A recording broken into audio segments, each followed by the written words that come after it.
Olá pessoal, tudo bem? Olha só, nessa aula de hoje nós vamos começar a falar um pouco sobre os microfundamentos do investimento, né? Então, o que que vem a ser isso? Quando a gente viu investimentos lá atrás, Macro 2, Macro 1, a gente estava sempre preocupado com a determinação ou o comportamento agregado do investimento. Então, você sempre viu o investimento como aquele, né, I agregado, né, o I grande, I maiúsculo, que representava todo o investimento da economia. E lá vocês se preocuparam muito em ver, por exemplo, lá em SLM, como ele se comportava dentro de um aspecto macroeconômico, né, com outras variáveis também de natureza macro. O que que a gente vai querer a partir dessa nossa discussão de microfundamentos? É dar uma olhada, né, fazer uma análise em cima do comportamento do investimento por si só, né? Então é ver, digamos assim, os aspectos que estão por trás daquele comportamento desse investimento macroeconômico, em termos agregados, né. Então, o que está por trás desse investimento agregado? São algumas questões que a gente vai procurar discutir a partir de hoje, certo? Então, nossa primeira sessão, ela vai estar pautada nessa questão, né, do tópico 1, o comportamento do investimento. Então, o que que a gente vai querer ver? Lá em Macro 2, por exemplo, Macro 1, a gente sempre viu o investimento como sendo função única e exclusivamente da taxa de juros, né. O que que a gente vai querer? É botar um pouco mais de detalhamento em cima dessa questão e ver o quê? Que esse comportamento não é só função da taxa de juros, mas tem outras variáveis que por trás que também dão um aspecto, dão a dinâmica desse investimento. É o tema que a gente vai discutir nessa sessão, certo? Então, sempre que a gente fala do investimento, a gente sempre lembra o quê? Que o conceito do nosso investimento, ele se alterou ao longo do tempo, né? Então, ao longo das escolas, digamos assim, o comportamento do investimento, ele foi sendo modificado, né? Ou, digamos assim, a percepção do investimento, ela foi sendo alterada ao longo das escolas, né? Então, uma coisa que a gente primeiro precisa ter em mente é que o nosso conceito de investimento é o investimento em quê? No gasto direcionado ao processo produtivo, tendo como uma finalidade um retorno da atividade econômica. Por que que é importante a gente discutir isso? Porque é muito comum hoje a gente falar de investimento com relação ao que? A operações financeiras, aplicações financeiras. Ah, fulano investiu em CDBs, fulano investiu em renda fixa, fulano investiu em tesouro direto. Não, pessoal, isso são aplicações, né, são aplicações financeiras. O nosso investimento no sentido econômico real é sempre o quê? O gasto direcionado ao processo produtivo. Então, investir em na construção de uma fábrica, investir na ampliação de uma fábrica, investir na ampliação da produção. O que é isso? É destinar recursos para a aquisição de matérias-primas, né, elementos de capital, como a gente vai ver um pouquinho lá na frente, e transformar isso o quê? Em um produto visando o retorno, né. Então é isso que a gente vai estar chamando de investimento no sentido econômico mesmo da palavra.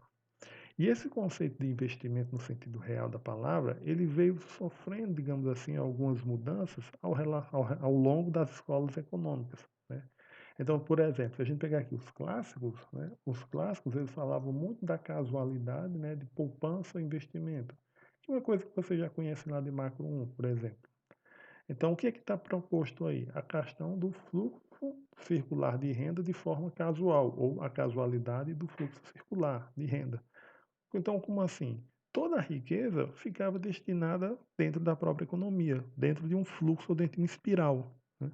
Onde o que? Aquele recurso que saía da economia na forma de poupança, né, automaticamente ele deveria voltar na forma de investimento, né? Então, para os clássicos, não havia essa fuga de recursos. Todo recurso que saía da circulação em algum momento, na forma de poupança, voltava em outro momento na forma de investimento.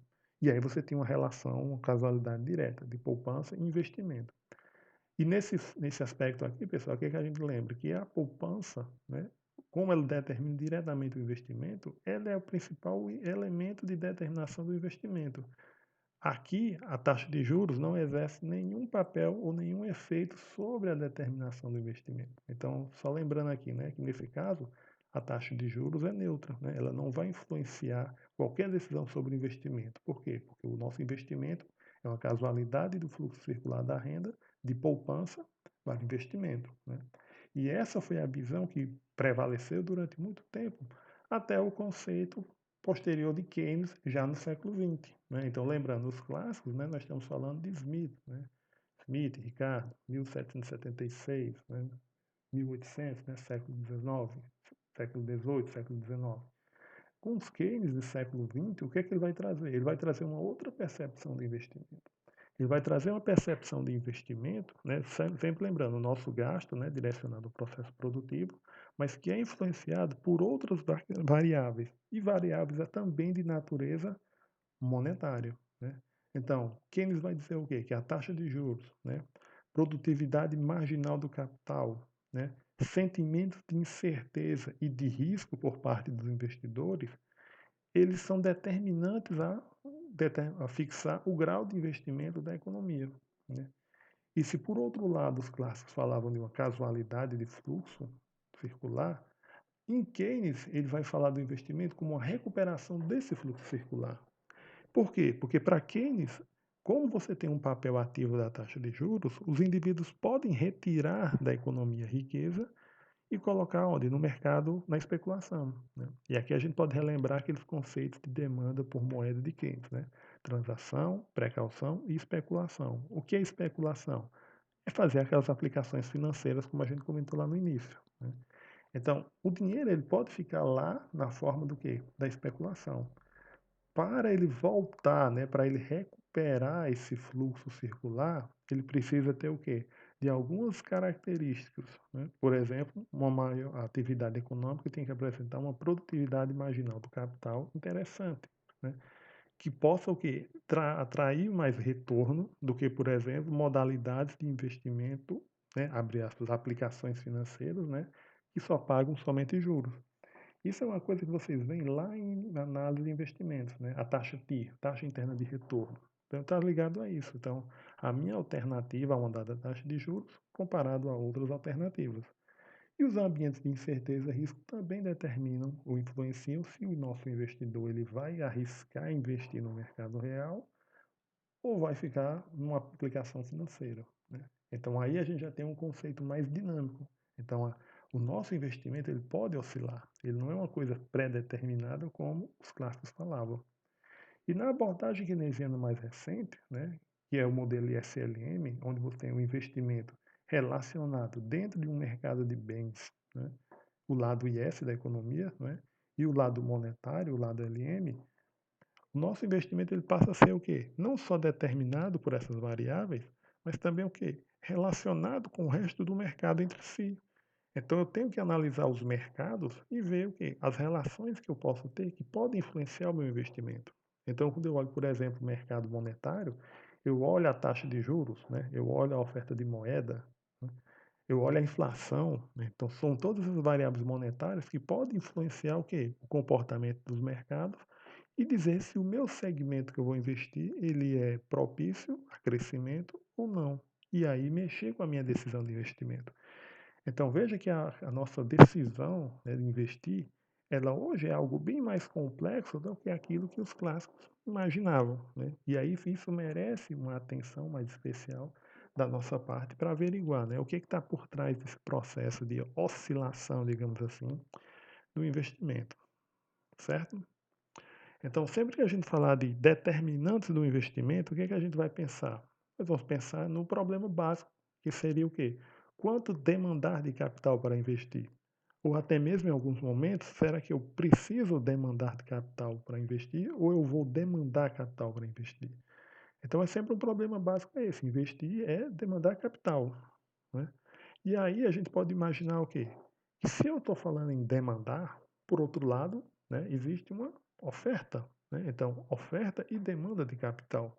Se eu me deparo com uma relação de oferta e demanda de capital, o que é que vai ser isso daqui, né? Uma relação de oferta e demanda? Um mercado, né? Então a gente pode falar de um mercado de capital ou um mercado por capitais. É isso que a gente tem hoje na magnitude do sistema bancário, né? Então a gente tem um modelo, uma estrutura bancária que proporciona isso, oferta e demanda de capital para aqueles que quiserem demandar capital. Aqui a gente está falando para investimento, principalmente no nosso caso, mas também está relacionado ao quê? A consumo, né. Então, por exemplo, quando você vai no banco pedir um empréstimo para comprar alguma coisa para você, isso é o quê? É consumo, né. Mas se você vai pedir empréstimo para dinamizar algum processo produtivo, aí é investimento, né. Então sempre lembrando do nosso conceito original de investimento. E qual é a questão? Essa nossa demanda de capital, ela ocorre dentro de um custo de aquisição. É aí que entra toda aquela nossa questão que a gente já sabe da taxa de juros, né? O nosso juro é o quê? É o preço do elemento capital. A gente lembra isso lá de Economia 1, né? Introdução à Economia. E aí isso ficou sendo, muitas vezes, a característica principal da relação do investimento com a taxa de juros, né? Então, aquela relação inversa que a gente já sabe, investimento tem relação inversa com a taxa de juros. À medida que um cresce, o outro diminui.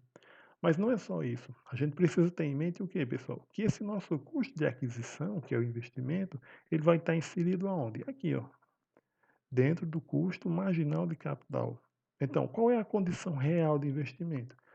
Eu vou ter um investimento, né, sempre que a produtividade marginal de capital, que pode ser simplesmente resumida como retorno, for maior do que o custo marginal de capital, né? E é aqui que entra o quê? A nossa taxa de juros. Quando é que não é interessante? Se o meu custo marginal for muito alto, se igualar à produtividade ou superar a produtividade, não é interessante investir, né? Por isso que aí a taxa de juros, ela entra como um elemento determinante. Por quê? Porque muitas vezes eu posso estar financiando esse nosso investimento, esse nosso empreendimento, a uma dada taxa de juros. E isso vai representar a magnitude principal do custo marginal de capital, né? Mas eu não tenho outros custos apenas associados a juros, né? Eu tenho custos também com depreciação, né? Com inflação.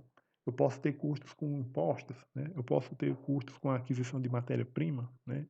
Inflação da matéria-prima, né? Os meus insumos podem aumentar. Então, tudo isso são fatores que levam ao aumento do custo marginal, né?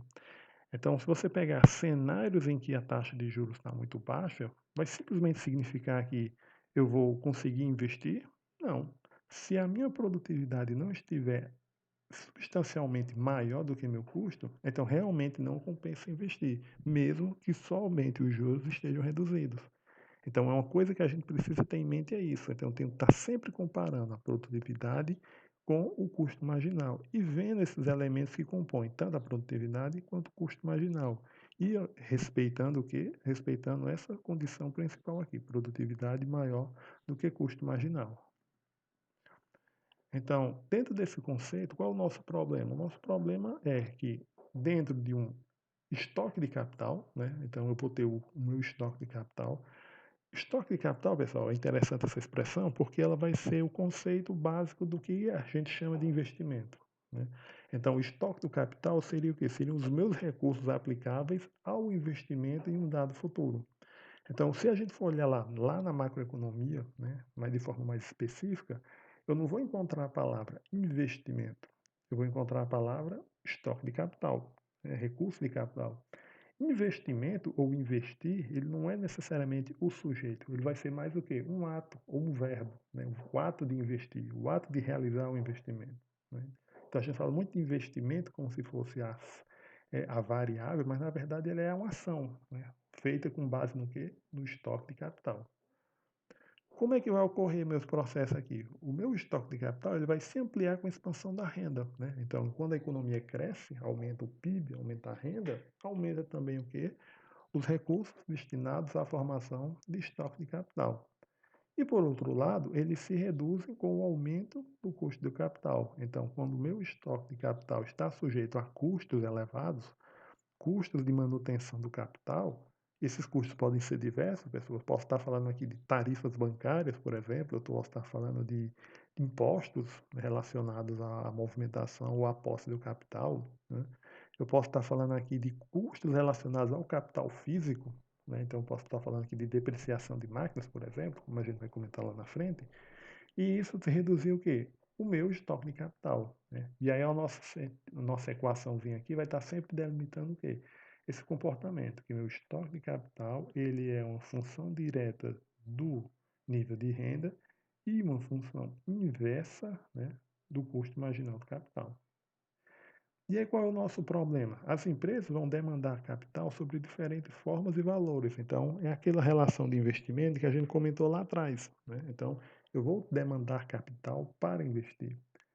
E essas variações vão determinar o montante do capital. Então, qual vai ser o nosso problema a partir de agora? Tentar entender um pouco como ocorre essa movimentação do capital na forma de investimento. Para isso, a gente vai fazer uma discussãozinha chamada de ajuste do montante do capital. O que é que significa isso? Então, para a gente contextualizar, vamos pensar o seguinte, que eu tenho diversas formas de realizar o aspecto do investimento, mas eu também tenho diversos elementos por trás do que? Da realização do investimento. Então, eu vou imaginar o quê, pessoal? Que eu tenho aspectos temporários, né, o tempo, eu tenho aspectos estruturais, né, estruturas físicas, aspectos burocráticos, né, aquela boa e velha papelada. Então, tudo isso está relacionado ao ato de realizar um investimento. Então, por exemplo, no caso do Brasil, né, existe uma média de que você precisa de 120 dias para abrir uma empresa. Né? Então, desde a ideia que você faz o primeiro registro até o momento que você está operando. Então, o que é isso? São aspectos burocráticos, né? Lidar com Secretaria da Fazenda, com Receita, abrir alvará, pagar taxas. Então, tudo isso afeta no processo de implementação e realização do investimento, né? Então, a gente tem que ter em mente essa diferença, essa questão. E ter em mente que também existem o quê? Diferenças em relação a essas questões. Algumas empresas demandam mais tempo do que outras, né? Não só pela sua atividade, mas também pelo tamanho, né? E aí, então, qual é a questão? Vai existir diferença no processo de captação e realização do investimento devido a esses aspectos, né? Então, isso é uma coisa que a gente precisa ter em mente. Então, nenhum ato de investimento é parecido com o outro. Eles são sempre o que, de certa forma, diferenciados. Então, o que acontece? Existem diferenças entre o capital desejado pelas empresas e o capital existente, né? Então, as empresas podem ter o quê? Demandas de recursos diferentes, né? E qual vai ser o nosso problema? Como é que eu vou ajustar isso ao papel, ao ato de investimento? Então, para a gente definir isso, a gente vai partir de uma relaçãozinha simples que a gente vai chamar de modelo de hiato. O que o modelo do hiato mostra? Mostra uma relação entre duas variáveis, né? Como uma determinada relação de duas variáveis pode explicar ou impactar ou determinar uma outra terceira variável, né? No caso aqui, o que a gente vai estar falando? A gente vai estar falando o quê? De como eu posso ter uma variação na decisão de capital e isso impactar na decisão de capital futuro, né? Ou de capital presente, na verdade. Então, quando eu olho aqui o meu K0 vai ser o quê? Capital atual. Capital atual, opa, capital atual, ele vai ser o quê? Ele vai ser o capital passado, esse nosso K menos um, menos, ou melhor, mais, né? A diferença, né, que a gente vai chamar de taxa de investimento. Quem é a taxa de investimento? É a relação entre capital desejado e capital anterior. Aqui, pessoal, é importante a gente caracterizar o seguinte: por mais simplesinha que essa relação, ela tem um sentido importante. Que ela vai ser o quê? Ela vai representar uma decisão. Uma decisão de quê? De aumentar ou não o investimento. Em sentido de quê? Em relação a quê? Em relação ao capital passado. Esse nosso capital passado, K menos um, ele vai servir uma espécie de quê? De parâmetro. Onde eu vou observar o quê? As variações. Então, qual é o nosso problema aqui? É se eu vou precisar de mais, menos ou a mesma quantidade de capital do período passado. E isso vai me dar o quê? A minha taxa de investimento, e isso vai me levar o quê? A determinar o capital que eu vou usar no momento atual. Qual é a principal questão? Isso aqui, pessoal, vai estar relacionado com o quê? Com decisões de investimento. Mas não só decisões, mas também cenários de investimento. Por quê? Vamos dar uma olhada nesse primeiro caso. Eu tenho, no meu primeiro caso, K estrelinha, né, igual a K menos um. Então, o que eu estou dizendo? Que o capital passado está sendo igual ao capital desejado. Ou seja, eu estou querendo, pretendendo investir o mesmo que eu investi no período anterior. Qual vai ser a variação da minha taxa de investimento? Zero. Não está havendo oscilação, né? Não está havendo oscilação. Logo, o capital atual, do período atual, que é o K0, vai ser igual ao capital do período anterior. Isso significa o quê? Que não houve oscilação no quê? No meu investimento. Ou seja, a minha situação aqui é de estabilidade. Isso pode levar ao quê, pessoal? A gente deduzir que, se eu olhar a estrutura de investimento, né, as planilhas dessa empresa, o que é que eu vou dizer? Eu vou dizer que ela está operando em estabilidade. Né? Essa estabilidade pode ser do setor propriamente dito, ou pode ser o quê? Da economia como um todo. Né? E também o contrário. A estabilidade econômica ou do setor pode estar levando à estabilidade do quê? Da empresa. Então, isso é uma situação importante. Então, eu estou deduzindo o comportamento do investimento olhando o quê? O hiato, né? O comportamento do que eu estou desejando, do que eu tinha, e determinando isso como sendo o quê? Uma situação conjuntural, nesse caso, de estabilidade. Quando eu olho para o outro cenário, o cenário 2, o que é que eu estou vendo? Eu estou demandando mais capital do que o capital anterior. Então, o que é que significa isso? Eu estou num cenário em que as empresas, ou o meu setor, ou a economia, estão demandando mais recursos, mais investimento. Né? As pessoas estão consumindo mais. Então, eu preciso atender isso com produção maior. Então, o que acontece? Eu vou demandar mais recursos para investir. E aí veja que o nosso investimento é maior do que zero, é positivo. Então, está havendo o quê? Um investimento real nesse caso. Isso vai se traduzir como o quê? Como um capital, né? O estoque de capital atual maior que o capital anterior. Se o maior é maior que o anterior, então significa que eu aumentei meu investimento. Então isso significa que o setor da economia, esse setor econômico ou a conjuntura como um todo é um cenário de quê? De expansão. Não é? E no nosso terceiro caso, é um caso pertinente da gente considerar o quê? Que ele é o contrário. Né? Então eu estou falando o quê? De um cenário de contração. Então veja que o meu K desejado, ele é menor do que o meu K atual, ou melhor, o meu K desejado é menor que o meu K anterior, meu capital anterior. Então veja que a nossa taxazinha de investimento ela está o quê? Negativa, né? Ela é menor do que zero. Então significa o quê? Que eu estou reduzindo a disponibilidade, a aplicação ou o montante de recursos em relação ao período anterior. Logo, o meu investimento no período atual será menor do que o período anterior. Então, o que é que significa isso? Significa uma etapa de contração. Os níveis ou os montantes de investimento de capital agora são menores do que os do período anterior. Então, isso vai ser o quê? Uma situação de contração. A economia se contrai. A economia está retraindo. É pertinente considerar isso. Por quê? Porque é muito comum a gente sempre falar da expansão do investimento. Mas também a gente tem que considerar o quê? Em dados momentos também há o quê? Uma redução do investimento. E isso é muito importante para a gente considerar o quê? Porque também faz parte desse processo de oscilação que a economia pode ter. Então vamos pegar aqui um exemplo, né? Se nesse mês eu quero investir 1.500, mas o mês passado eu só investi 1.000, então, né? Então quem seria a nossa taxa de investimento? 1.500 menos 1.000 vai dar 500, né? O 500 é o quê? O meu valor positivo. Por quê? Porque eu estou aumentando em relação ao período anterior. Então, quem é meu K0? O K0 vai ser o 1.000, que é o que eu sempre vinha investindo, mais os 500, que é a minha variação de investimento. Logo, o meu casinho agora vai ser o quê? De 1.500, né? Então, nesse caso, o que a gente está observando? Se K0 é maior do que K estrela, então houve aumentos, né? Houve fenômenos que levaram ao aquecimento da economia, refletindo na sua expansão. Então veja, pessoal, que nesse caso, o meu capital anterior, ele serve como o quê? Como um parâmetro, né?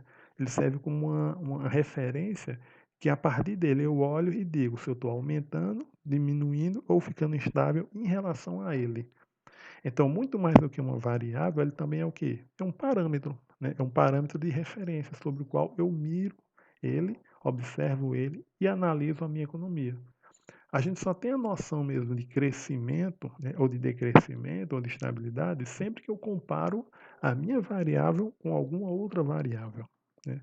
E essa variável capital, período passado, ela funciona nesse sentido, ela serve também como um parâmetro sobre o qual eu comparo o meu investimento futuro ou presente e aí digo se eu estou crescendo, aumentando ou diminuindo, certo? Então, essa é a nossa principal questões sobre determinação do comportamento do capital, né? Na próxima sessão, a gente vai discutir um pouco sobre as funções ou subdivisões que o capital pode apresentar. Até mais.